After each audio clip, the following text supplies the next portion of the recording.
Greetings, brethren. Our today video titled, A Mother's Pain When a Daughter Turns Violent.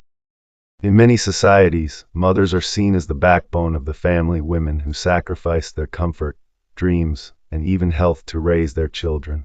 Their hands may be roughened by years of labor, but their hearts often remain tender, beating with love and hope for their children's future. Yet, in some heartbreaking situations, the same love is met not with gratitude, but with violence. Such is the story of a poor mother who endured the unimaginable, being beaten by her own daughter. Let's talk about the mother's struggle. This mother had lived her life in hardship.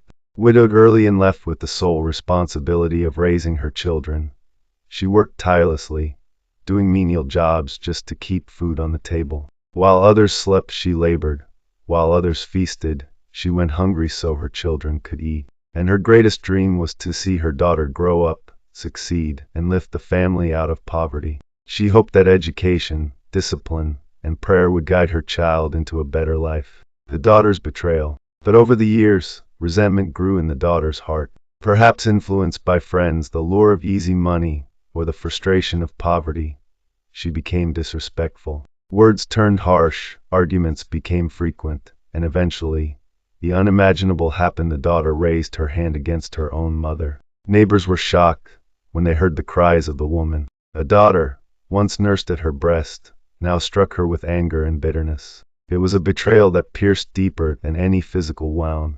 Now the consequences of the violence. The act did not only leave bruises on the mother's body, it left scars on her spirit. Her health weakened. Now the consequences of the violence. The act did not only leave bruises on the mother's body, it left scars on her spirit. Her health weakened, her heart broke, and her sense of worth diminished. For a woman who gave her all, the violence of her child was like a dagger through the soul. The community, too, was shaken. Respect for parents is a cornerstone of cultural and moral values.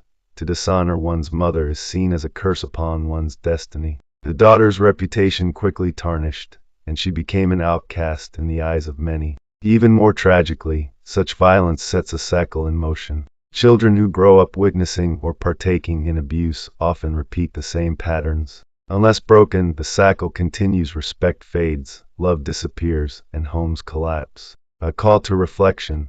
This story is more than just one woman's suffering, it is a reminder. It calls us to reflect on how society is shifting, how material frustrations are replacing gratitude, and how values are eroding in many homes. Poverty may bring stress, but it must never erase respect for parents. A mother's tears should never be caused by the child she nurtured. For those who still have their mothers alive, gratitude and honor should be daily gifts, not violence and abuse. Conclusion. The consequences of a daughter beating her mother are not only physical but deeply spiritual and societal. It is a wound that shakes the very foundation of family. Let this story be a lesson to value our parents while they are alive, to repay sacrifice with kindness, and to ensure that love, not violence, defines the bond between mother and child. Thanks for listening.